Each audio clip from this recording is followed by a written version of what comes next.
Welcome back for another episode of Strive for 25. Joel Farrell here, and looking forward to sharing. All right, welcome to another episode with Strive for 25. Joel Farrell here, and I've got a really cool guest, somebody that I'm looking to have on for a while now. And this is a longtime friend of mine. We played baseball together, actually worked together, cross paths back in the banking side of things. And I wanted to have him on and share his story because he got into the ownership side of a business that has to do with his passion, and the storyline and the timeline is such a cool and unique journey, and I think well worth the listener. So Mitch Thomas, have you on here and just introduce yourself real quick. Thank you for having me. Mitch Thomas. I am a co-partner of Power Alley Sports, doing business as the Hitting Zone, located in O'Fallon, Missouri. We have my business partner is Kevin Weisenborn, who's has a young son at Francis Howell, and we kind of got together. I know him from actually some of the Spikes days. If you remember Mike Tallis playing with us on the Spikes, his son, Kevin's son, and Mike's son are close to the same age, and they had the junior Spikes team, and that's how I met Kevin. And he would be in the Hitting Zone often, and he kind of liked the way I went about my business. And he was a businessman wanting to get out of the 9 to 5, and basically liked what I was doing, and kind of wanted to invest in me and invest in some ideas. And we had some mutual friends that kind of led us to our conversation. I really didn't know him until we became business partners, believe it or not. I mean, our friendship went from about 1 to 1,000 in a snap of a finger. So I've been an owner at the Hitting Zone I'm going on the 4th season right now. And what I do is I'm a director of operations. I handle some of the instruction, some of our team stuff, and then obviously hiring, firing employees, and some of that stuff. Kevin handles all the back end, all the monetary, banking, loans, anything like that. So any kind of updates, it's my job to identify them, and it's his job to pay for them. Right. Good relationship, actually. So you met Kevin along the way, and you've had kind of a unique journey to even get to that point. Can you start from the very beginning here real quick? Yeah. So I started, I was a 2-sport athlete in high school, and went away for college and wanted to get into computers. At the time, I really loved taking computers apart, rebuilding them. And Missouri Western up in St. Joe, Missouri, it's a Division II school, and offered me an opportunity to play both baseball and football. And they had a computer engineering program. Little did I know that engineering is not exactly what I wanted to do. Binary digits, ones and zeros were not my thing. And I was not a very good student athlete at Missouri Western. So I returned home and actually went to Forest Park, and had graduated from their culinary program at Forest Park, and was on my way to actually the Chicago Art Institute to finish my bachelor's degree when I have a job at Chrysler. And I had young kids then. Basically in high school, I had a daughter, and so she was starting to get involved in sports. And working at Chrysler and that, it didn't work out, and eventually was laid off. And then I became a coach. And I guess I coached her from 12, 13, 14, all the way up till she graduated. But about the age of 14, it started to get real serious for us. We started to compete at a high level. I really got involved into coaching, and then back into lessons, because my team was wanting me to train them outside of our regular team hours. So it just kind of grew from there, word of mouth.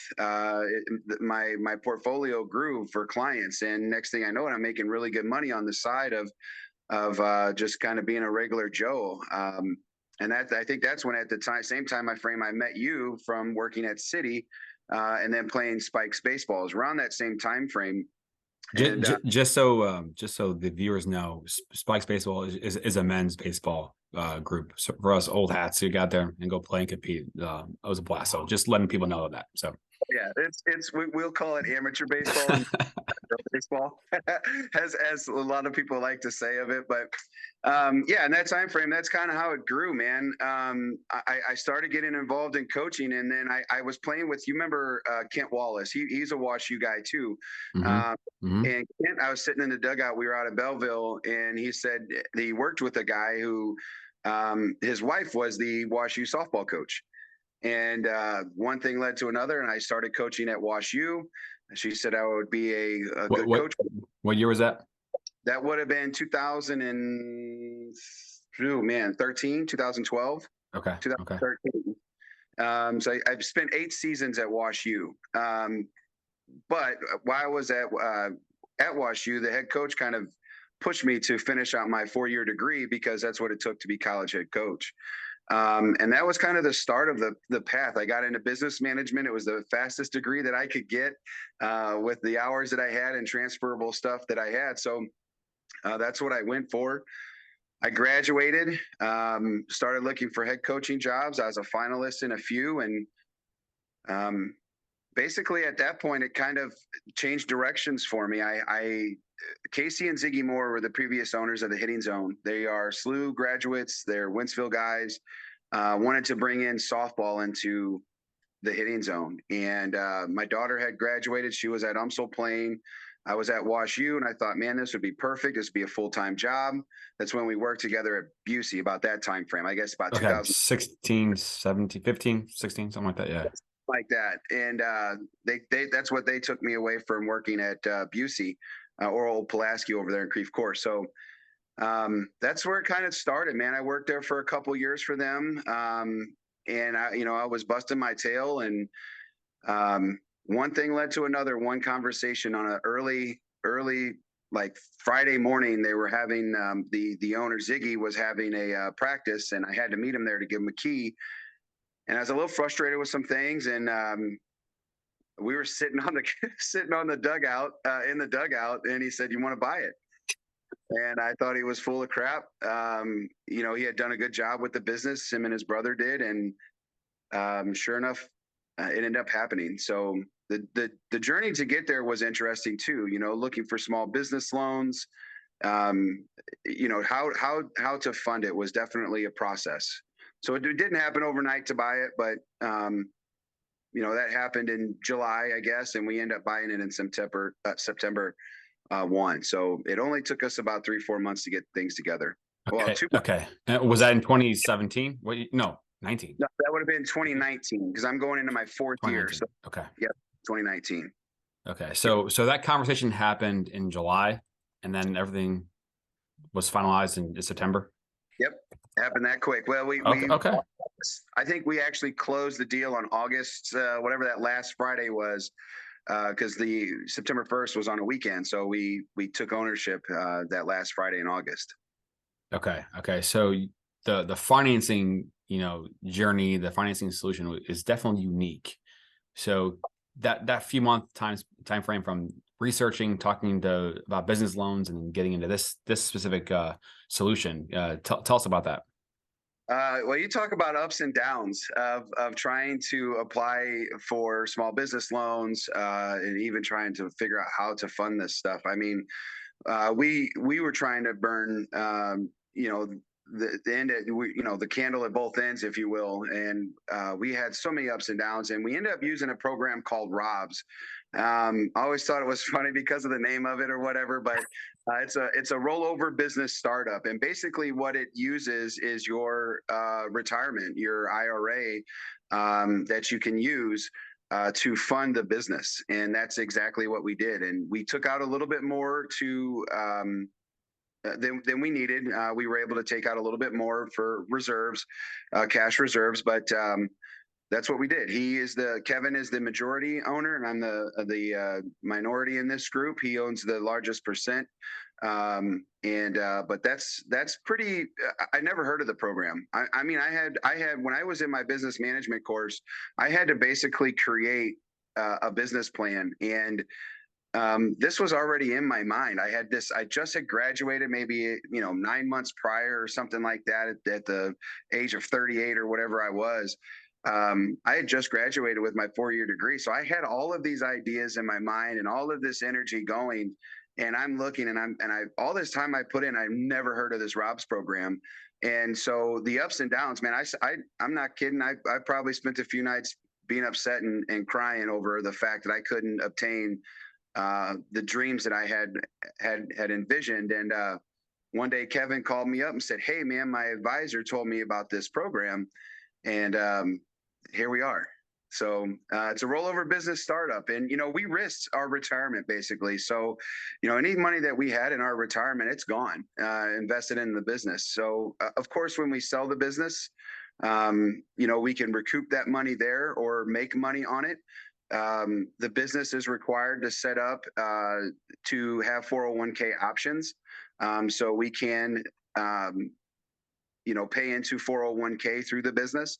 So, it's obviously a huge risk because if the business fails, you have lost pretty much a lot. My age is different than Kevin's. Kevin has been an employee, for quite a few years. And he is almost 60, 59 and a half, I guess he almost is. So he's about 17 years older than me. So he invested very well. And why he's obviously has a lot to lose as well. But that was the risk, man. That was part of the process. So at the point when the purchase is going through, what are you actually buying? You buying a business, buying equipment, buying a facility? What's the actual tangible business? So buying the name, buying the baseball and softball programs, buying the contact list that we had of all of the people there and the contents inside the four walls of the building.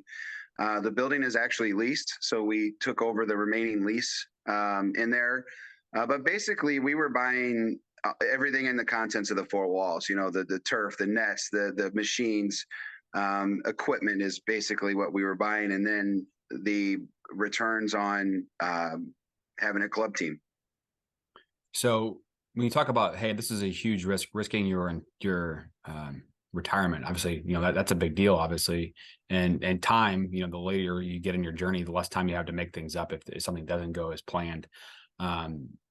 But you were buying an existing business that was doing well enough or doing okay. You're buying an existing product that had a track record, right? Yeah, when we went into this, we felt like if we had to sell in 3 years, that we would, it would have to be up to us to make it fail.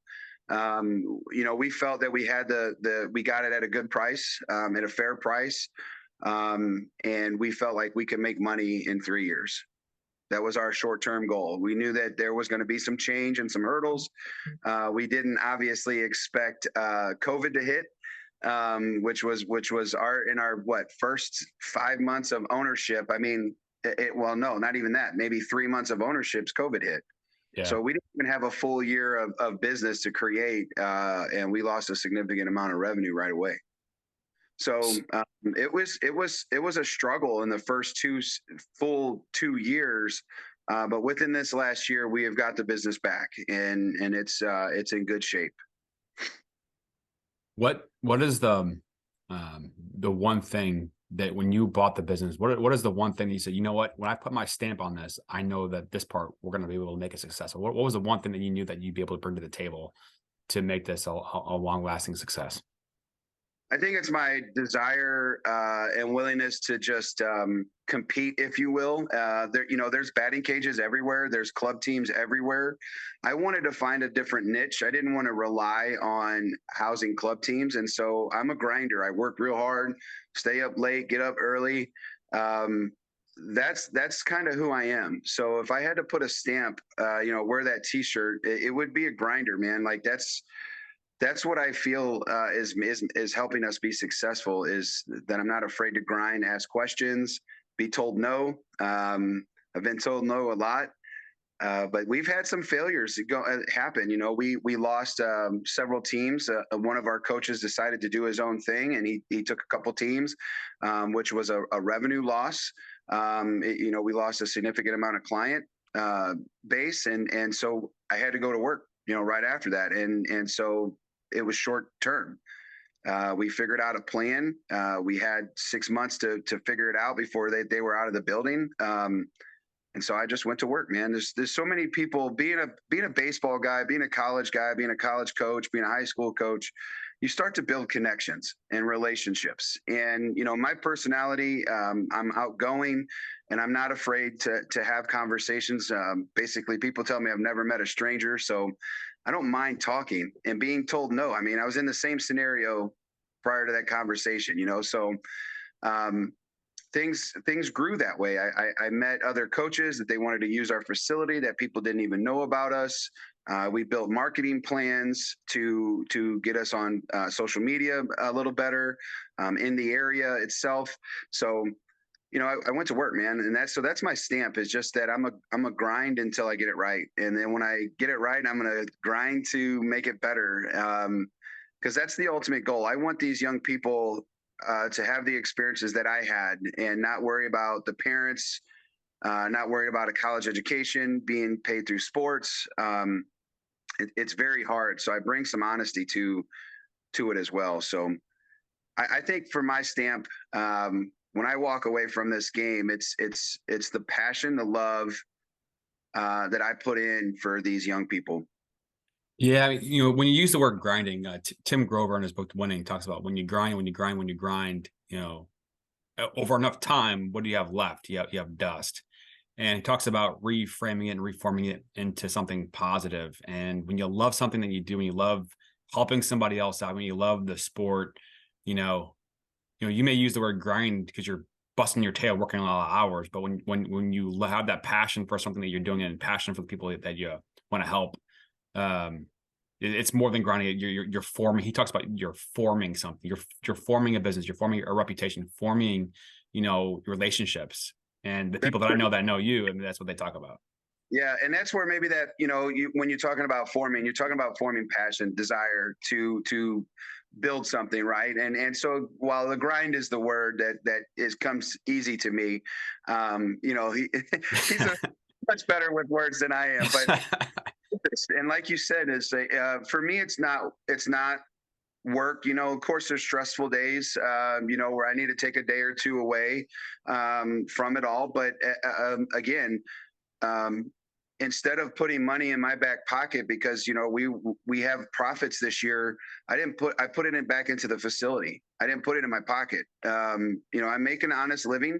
I don't make what people think I do. I have very few bills now and little debt. So it's easy for me to look at this and say, let's put this back in the facility now. So that way, in a couple years, when I want to take a break and relax and just be a guy and a face at the facility, I can do that and just let the benefits, the results come in from the hard work that I did for the first 5, 6, 7 years of this process.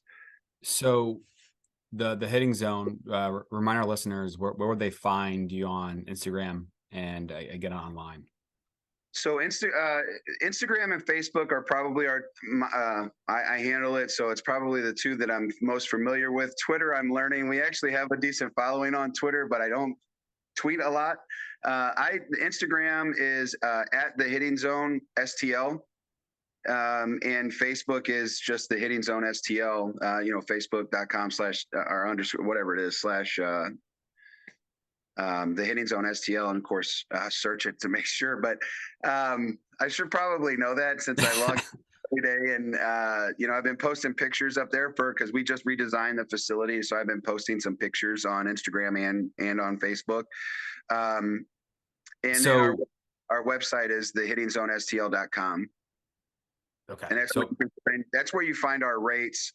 Google My Business. That's where we have our rates and our hours and contact information. Okay. So if I'm in the baseball world and need something, why am I going to you guys for what? What do you guys offer?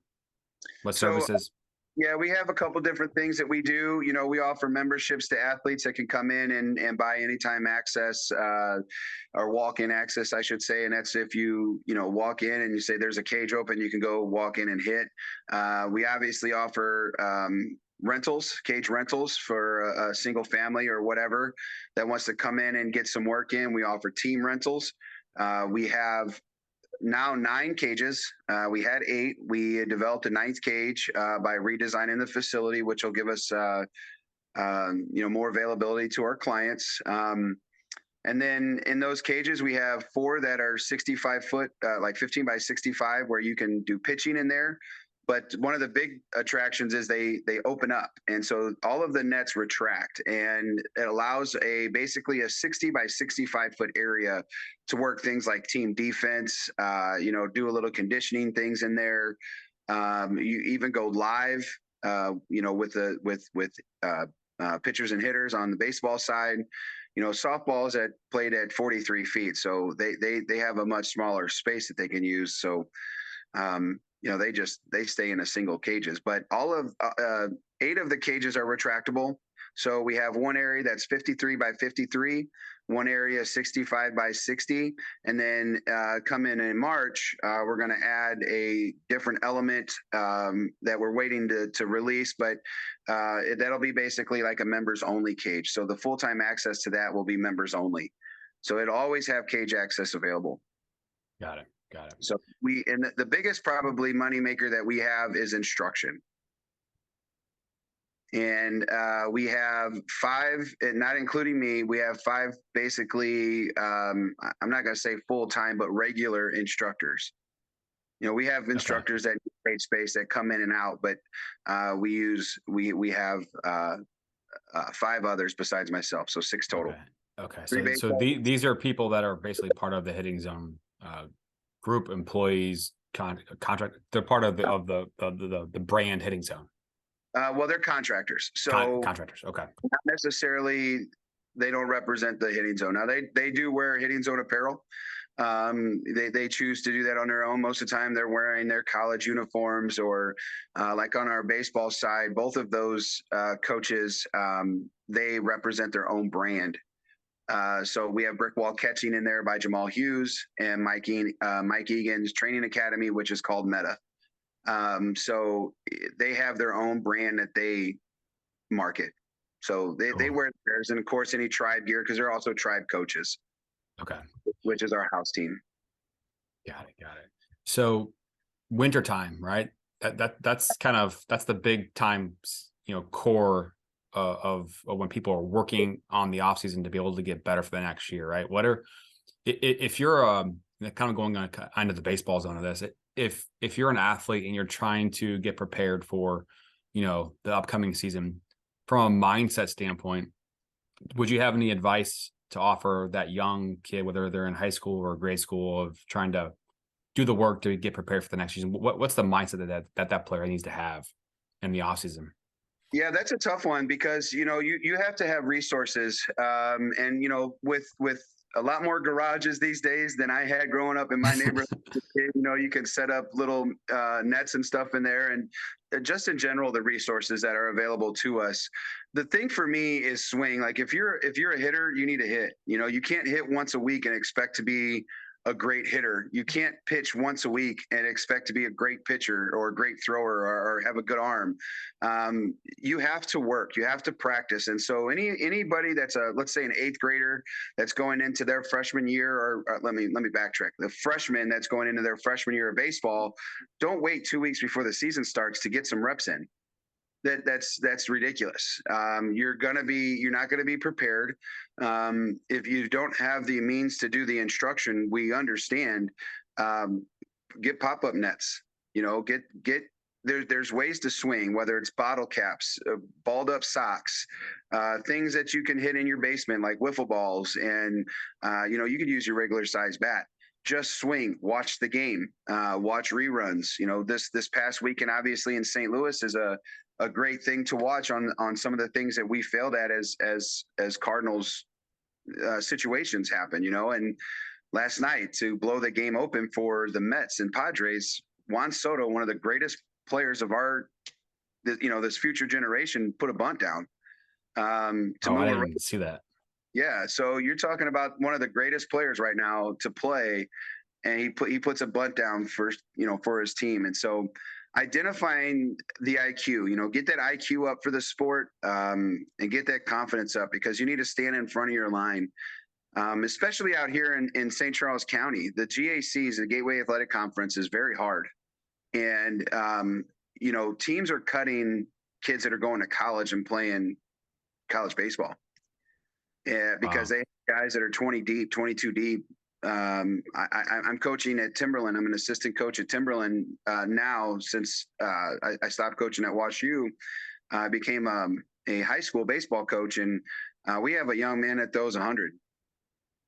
He's a senior and throws 100, and we got a young man that behind him that throws 91, 92. Got a couple kids behind him that throw 85. I mean, holy smokes, right? Like it's this Literally.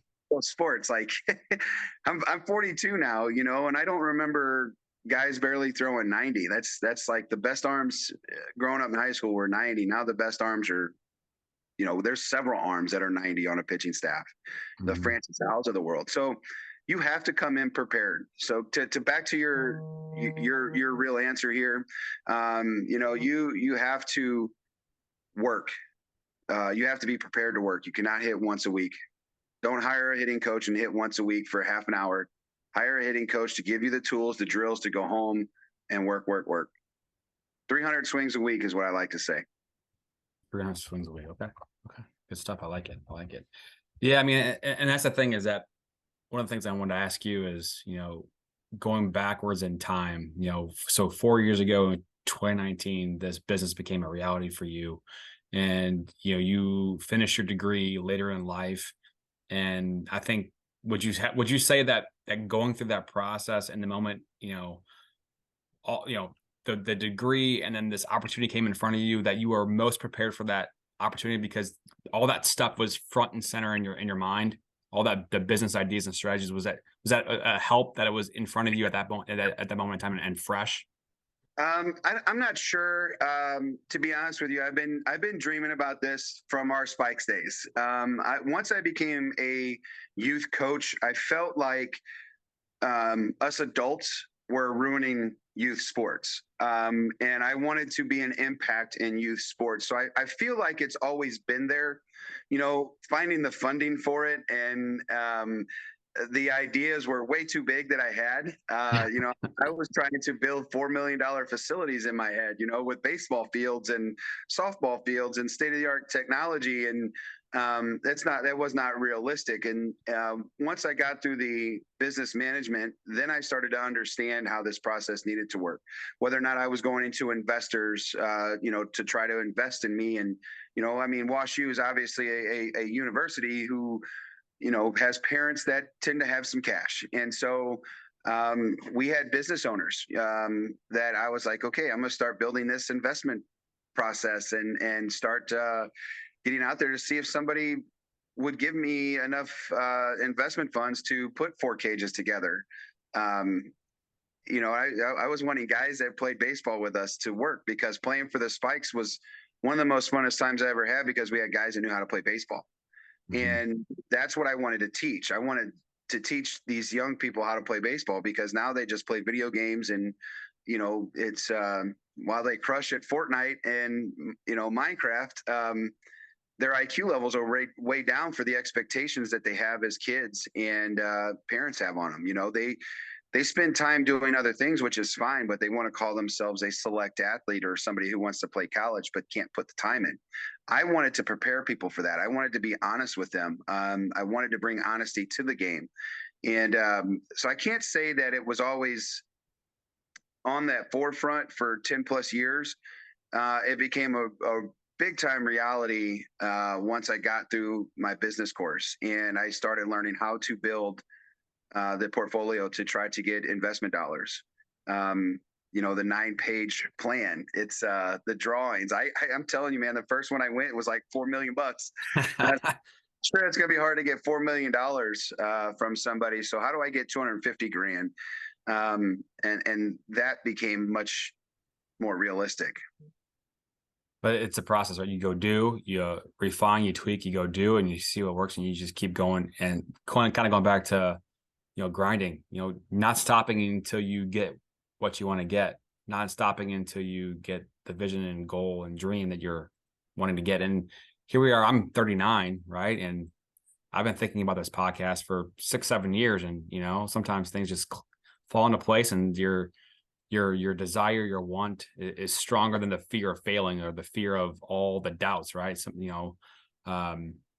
sometimes it just takes a while, right? But like thinking about the baseball training, right? Like, if I'm going to go, be distracted or do other things and not focus on baseball, right? You can have all the athletic talents and abilities, but if the game is not ingrained into your brain, if you're not thinking about the game and knowing how things happen and when to do things, you're not going to be able to get to your peak. And kind of us talking about reaching our goals and dreams, we talk about harnessing the power of the subconscious brain to be able to help somebody increase the probability of reaching your goals.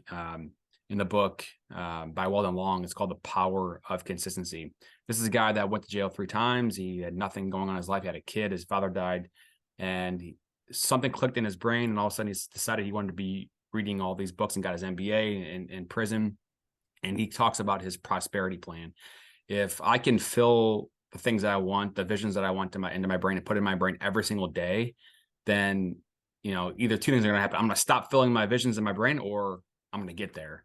And he didn't stop until he got to the goals he wanted to get. And, just like driving your car home from work after a long day, you're weaving in and out of traffic, maybe you get a phone call, maybe you stop at the store, etc. But you arrive home at your destination, safely, without consciously thinking about it. Your subconscious brain, that muscle memory kicks into overdrive and gets you home safely. And he talks about, harnessing that same power to help you reach your goals. And it can be pretty powerful stuff. And so that's something that I had to do in my own personal journey. And I know it's something that you probably do just innately, Mitch, in talking to you, because it's something that you're passionate about. But if you're a baseball player, thinking about the game, watching the game, doing your 300 swings, all these different things, keeping that routine, keep building a routine and doing it consistently over the offseason, it may not seem like it matters, but it definitely does matter. Eventually it's going to. And, the thing that we try to reiterate to our athletes is the process over results. Baseball is a results driven sport, but there's a process to the results. And one of the things that I love the most about Kobe Bryant, when Kobe passed away, I can't say that I was a huge Kobe fan. But for whatever reason, when things like this happen, tragedy happens, the lights come out, right, of these athletes. And he talked about failure. And kids today are so afraid of failing because they think that they're inferior or whatever their reason is. And the one thing I loved about what Kobe said, he did this on a show with a lady from BET. I can't remember her name. She talked about failure, and he said, there's no such thing as failure. Failure is a figment of your imagination. And if you don't look at when I'm not successful as failure, it's just one hurdle, right? You got to learn from them. And so I have failed so many times in this business. Even as an owner, I have failed. I have failed on how to market my business. I have failed in filling the business, getting people in there. I have failed at making decisions on something that we need, spending $5,000 or $6,000 on this when we should have never bought that. And I don't look at that as going, that's a failure. I learned it as a learning opportunity, and it's part of the process. And when I have those, I don't make the same mistake twice. And that's something my dad told me from a young age: is it's okay to make mistakes, just don't make them twice. It's that shame on me kind of, fool me once kind of deal. So the process is got to be there. And as baseball players, we actually have this banner up. We used to have this banner up, but everything's down now as we're painting. But it was a popcorn, and it was, popcorn. When you put the thing in a microwave, you have a minute in, you start having kernels pop, right? But 3 minutes in, there's still kernels popping, and you don't want to be, identify yourself as that first kernel popping and being this great thing and stop working. Then it's people pop, if you will, at various ages. So the process has to stick, and you don't want to be at the end or the beginning or the end. You want to kind of be everybody in the middle, as everybody's working together. And, that's maturity though. We have kids that birth years are, half a year apart, and the maturity is so different. sometimes the game gets so much slower for a kid that starts to hit puberty than a kid that's not in puberty yet. Responsibilities of driving or working actually will change the game mentally for people. So it's a lot that I've learned. And so to your point, process over results is kind of what we preach. And, everybody pops for their athletic ability at some point, but if you stop that process, you're not going to get there. Interesting. So, and that's the thing is that, you have a lot of kids that aspire to get into college and play baseball at whatever level, or even the pros or minors or whatever. And so many that put all the time and the work in and may not get to their dreams. So, well, then what? Well, what's the point if you don't get to your goal or dreams? Well, that's easy to maybe turn that into a negative, but at the same time, when that preparation that you put into a sport to be the best that you are, because you're not competing with anybody else, you're competing with yourself. How much better can I be today than I was yesterday? And so on and so forth. And so if you're working on your process and working on getting better every single day and having that mindset, and you can perfect that process to do it every single day in some fashion or form. And maybe you don't get to the level you want to get, but if you're working on your process and you master that process, that's translatable. That can translate to your job or translate to your relationships, translate to your friends and family, all these things. The way you do things show up every single day.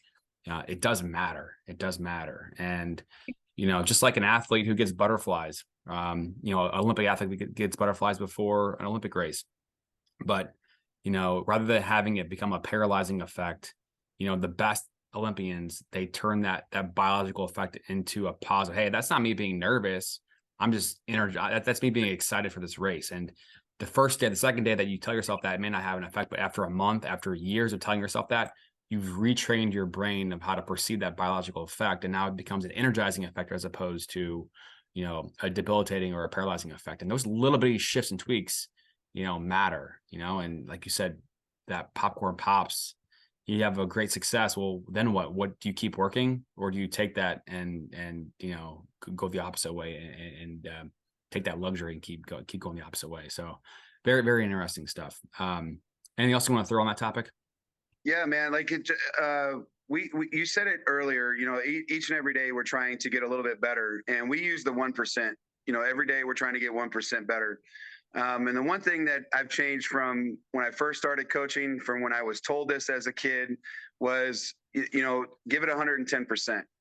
And we were always told that. And then I got to a certain point in my coaching career. I was like, you know what? There's really nothing more than 100%. You can only give 100%, right? Like that's like, you can't really give 110. And my theory is that business, you can have 110%. You're doing really good, right? If you have 110% of your business, you're doing real nice. But in the efforts, it's like, what does that mean? So I try to scale that back and flip that to say, let's get 1% better every day. You'll never hit 100%. You're always continuing to grow, right? No matter what, you're chasing it. Your dog chasing that tail. But again, it is the job to get better every day. And I do that. I did that when I played high school baseball. I did it when I tried to play college baseball. I did it as a spike, and I do it as a coach. I get butterflies when I played for high school, college, the spikes, and as a coach. I've been a part of a coaching staff of the year. I've been to regional tournaments. I would get butterflies, and I'm not even playing because I didn't want to make a mistake. And for me, that was a passion thing. It was because I had so much passion that I just wanted to do so well. When somebody, asked me a question, I wanted to be there for them. Or when there needed to be a big hit, when I was playing, I wanted to be that guy. So I was living those moments. And, at the end of the day, chase that 1%. Don't let nobody tell you to play at 150%. I think that's unrealistic, to me.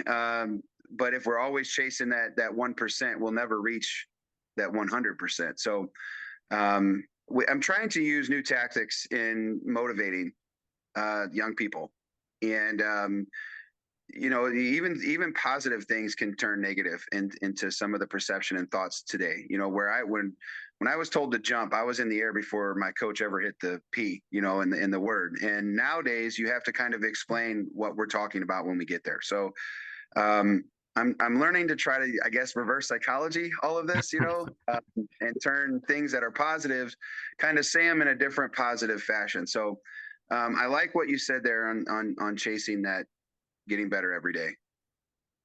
Yeah. And, if something's clicked in my brain, right? Like, okay, I've had a journey. I've been researching and reading and, executing, failing, succeeding, failing, and you learn and just this, it's this natural internal process where you get to a point where like, you know what, I gotta go. I want this so much that I will do whatever it takes to get there. And that means for me personally, like, hey, I have a long day, I have kids, and you get home by 7:30, 8 o'clock, the kids are down, and like it's I can either check out and relax and turn on the tube and whatever, or I can like spend some time with family and then like carve out 30 minutes and work on the business, work on this thing and that thing. And, I had to be very diligent about that and creating certain habits. And James Clear, Atomic Habits, talks about the 2-minute rule. So you maybe heard me on this, the interviews, y'all maybe heard me say about that. But if it clicked in my brain, right, it took me years to get there. Well, if I'm talking to a 16-year-old kid or a 12-year-old kid, what's going to click in their brain? Or maybe it's not this, maybe it won't happen this year that it'll click. Maybe it's in 4 years it'll click, or maybe it's next week, who knows? And we had Dr. Josh Waddell on, and it hasn't posted yet, but it's coming. But we had him on last week and talking about the brain is doing all these internal calculations and probabilities and places value on certain things. And the brain will put in its own internal energy into the things that we've placed value in. And placing value on is something that happens through the subconscious, but also can be harnessed and trained intentionally through the conscious mind. And when you're 16 or 12 years old, what do you place value in? And you got hormones going on.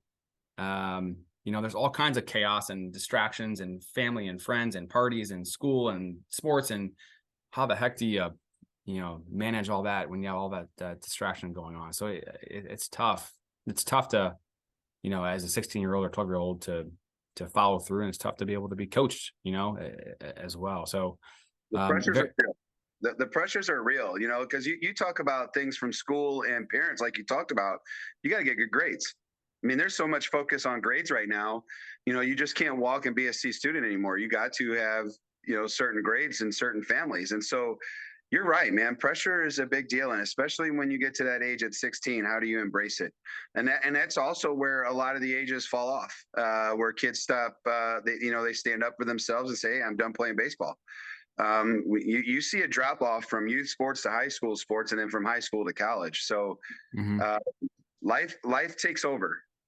I always told my daughter, try not to ever grow up. You don't want to, because it's not an easy thing to do, is to grow up. And she's 26 now, I guess, 26 years old. And she's like, well, I sure wish I didn't grow up. I was like, I told you, man, you don't want to try to grow up faster than you have to. I did. So I was a 16-year-old dad. So I had to grow up real fast. So you talk about some decision-making skills. Right. Getting in that game early. Wow. Yeah, they were not good at a young age. Right.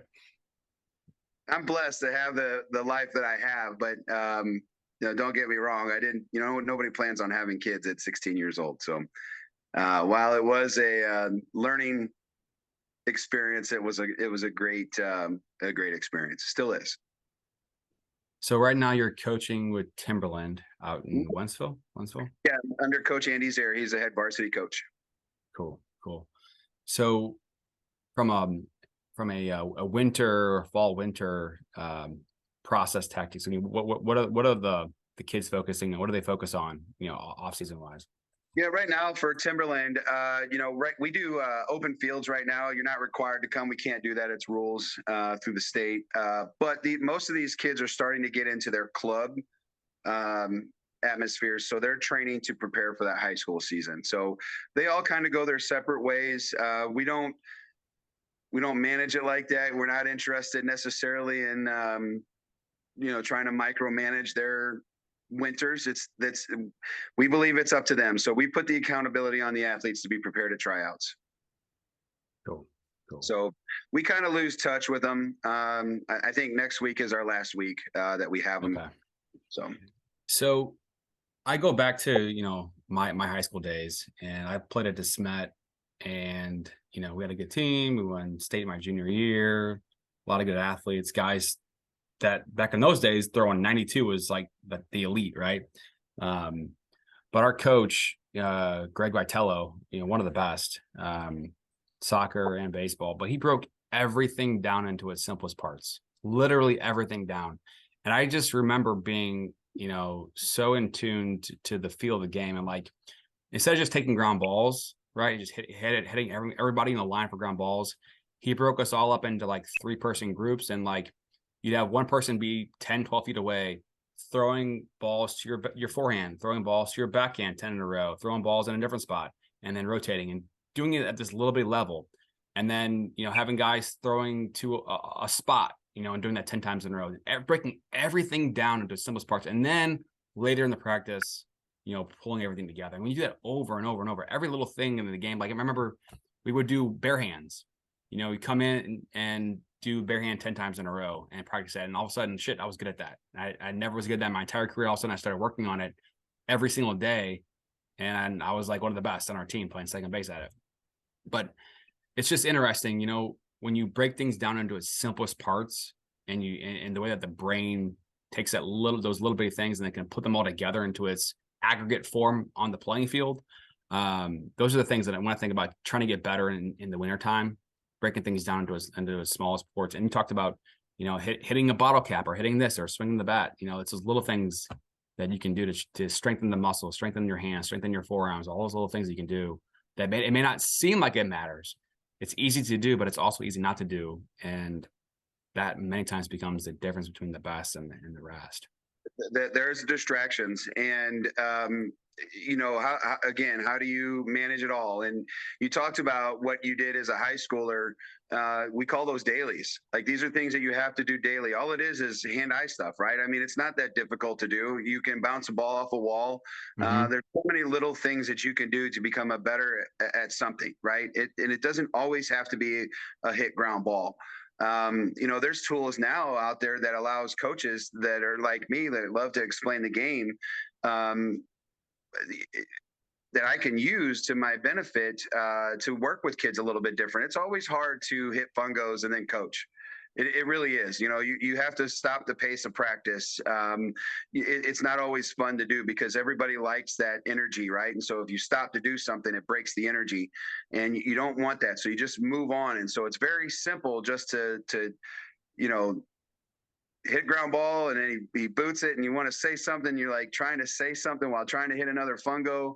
Doesn't always sink in. You can't get the why. And now, when I remember the same thing. I think we were taught the why when we were kids.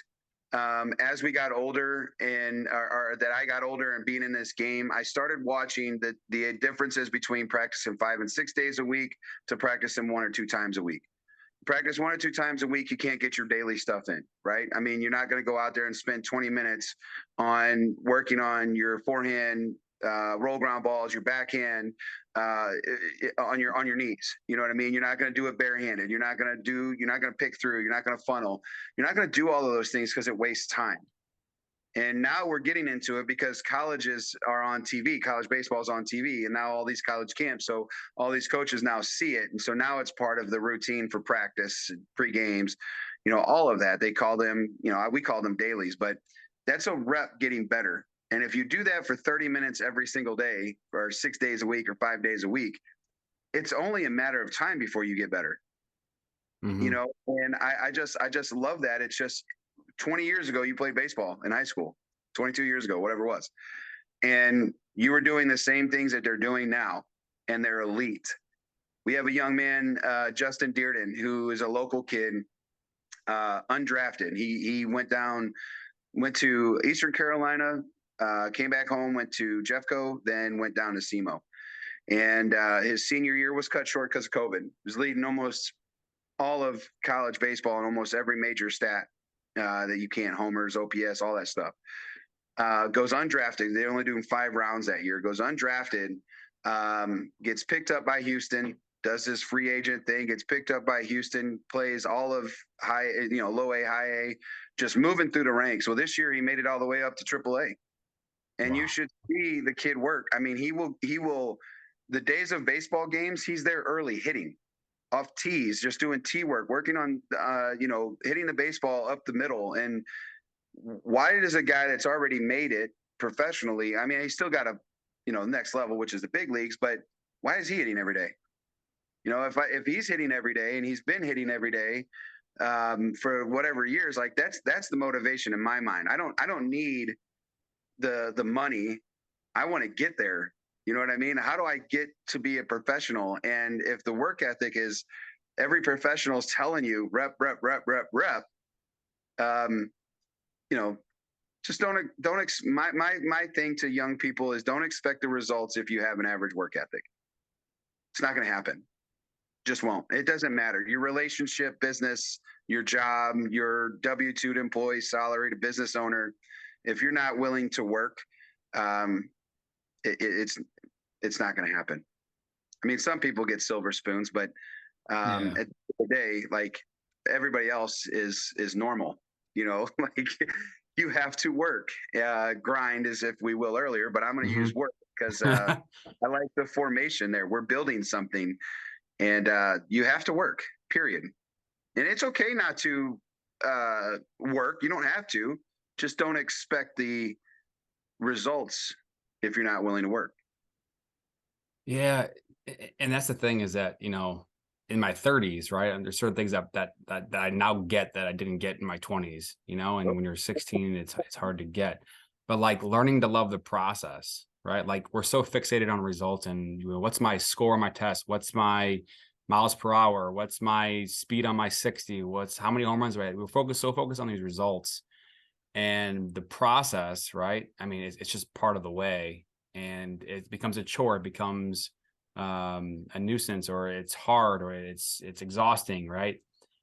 How do you train your mind to love the process? And for me personally, I had to learn how to do that because my mind was a results driven mind. All these things in my job, are results based. All things and certain things are results based. So when I started really focusing and intentionally thinking about trying to fire dopamine rushes, thinking about, I crushed that process and check marking that I did this process and building a habit and check marking those things and learning to love the process is a process in itself. But by learning to love the process, it took the pressure off of the results, and I was focused more on the process. And by focusing on the process, all the results will come along the way when you get better and better every single day. And for me, I had to learn that, right? Because my mind, again, was focused on the results. And I don't know if somebody hears that and gets it or doesn't get it, but it doesn't come easy to everybody just to love the process. It doesn't come easy to everybody to just love to work, right? So if you don't love to work and don't love the process, it's from people out there, it's okay, right?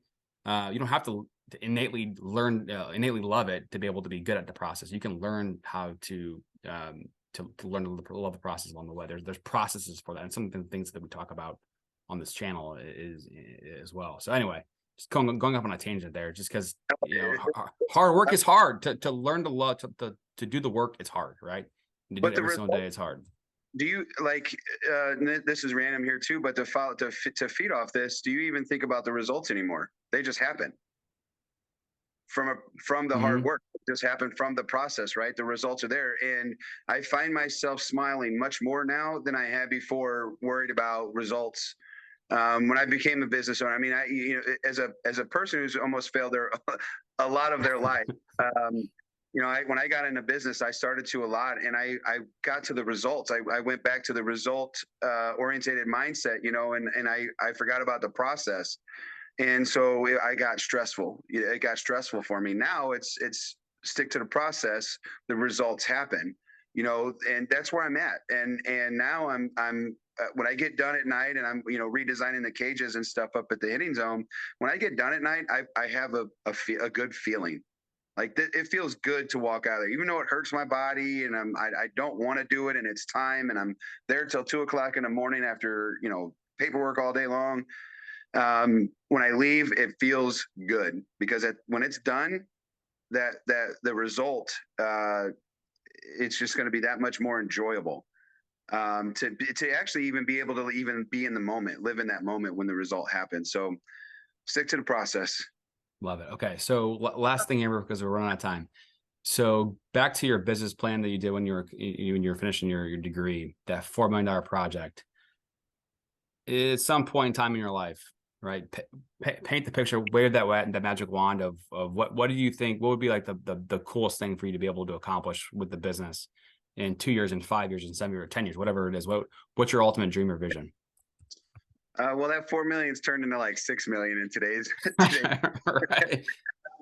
That, by the way, that business plan has still not been thrown in the trash. So the ultimate goal is to get to that business plan. I would love to have a small area that has fields that can host tournaments, that can, be a place of, for kids to play and grow up and have all the experiences there. A great, I love playing at BMAC, Bridgeton Municipal Athletic Complex, whatever it's called. I love being able to go in there. They have a great food, stand. They have great fields, and people love going there. Kids love to play on their playgrounds. That's what I want. I want kids to be kids, adults to be adults. So that's the end goal. I want to be part of something special. I would like to expand into mid-Missouri. Have a building in mid-Missouri or a building in Kansas City. Now, granted, there's already batting cages there. So, what's going to identify myself? I'm probably not going to move there, but I would like to. The end goal, I want this, 4-field complex, the batting cages right in the middle with all the instruction. I want turf so that when it's nice outside, we can train outside. We can train on these surfaces, and especially with most of them being turf now. Most big parks are investing in the turf so that they don't have rainouts and lose revenue. So I can rent fields. I can host tournaments. If you've never been to a Ballparks of America down in Branson or one down Lake of the Ozarks, those complexes are just beautiful. And ultimately, that's what I want. I want a place that the recreational athlete can go and love, and then the select athlete can go there and get better. We have a range of athletes from rec to professional. And I just want to be able to service and provide that. So the end goal, love to have a 4-field complex, batting cage smack in the middle. Would love to watch baseball all weekend long and not coach it, just sit in the shade and have an adult beverage and, hang out in the summertime. That's awesome. That's awesome. All right. So again, where can they find you on Instagram and Facebook?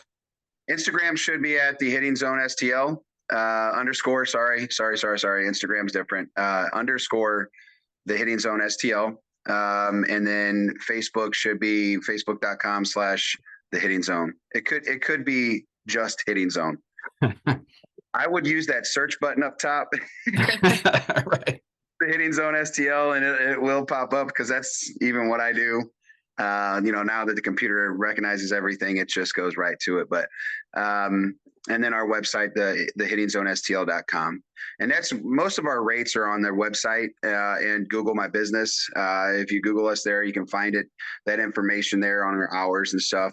Facebook doesn't really, I think there's a section under About Me or whatever that might have the business hours. But we don't really typically have them listed. Like any changes we put on Instagram and Facebook, but for the most part, if you're trying to get hours and availability and stuff, that information's on the website. Cool. So thank you so much for having you on here and sharing your story. I love the story, the passion, getting into something you love and becoming a business owner along the way. We'll have to have you back on maybe in the wintertime, at some point in time, and catch back up. Heck yeah, because the wintertime is going to be busy, and I love doing these podcasts because they're informational, right? And so everybody's story is just a little bit different. And come the winter, I do one with Youth Baseball Midwest that we do a podcast with, and we're getting ready to do like a facility tour. And I would love for actually if we do this again in the winter, maybe we do this at the Hitting Zone, and we can sit down and have that conversation inside those four walls to get that experience for everybody. That's a plug. That's a selling point, I guess, for doing the episode in there. But good stuff. I guess I've known you, I guess, for about 12 years or so now through just playing baseball and then this, and I've been envious of your progress in general, because I remember you just being a loan officer of the city, and then we are, and that's that same passion. So everybody's route's a little different. Everybody's goals are a little bit different. I'm learning the podcast stuff myself. I think it's cool because I want to share. I want to share who I am, my personality, and I think it's fantastic. And thank you for letting me be a part of your show. Damn right, man. I'm happy to have you on, and looking forward to catching up soon. And that player, in the wintertime, working on their craft when, the results are not obvious by the naked eye, but they put in the work, and all of a sudden, boom, things click.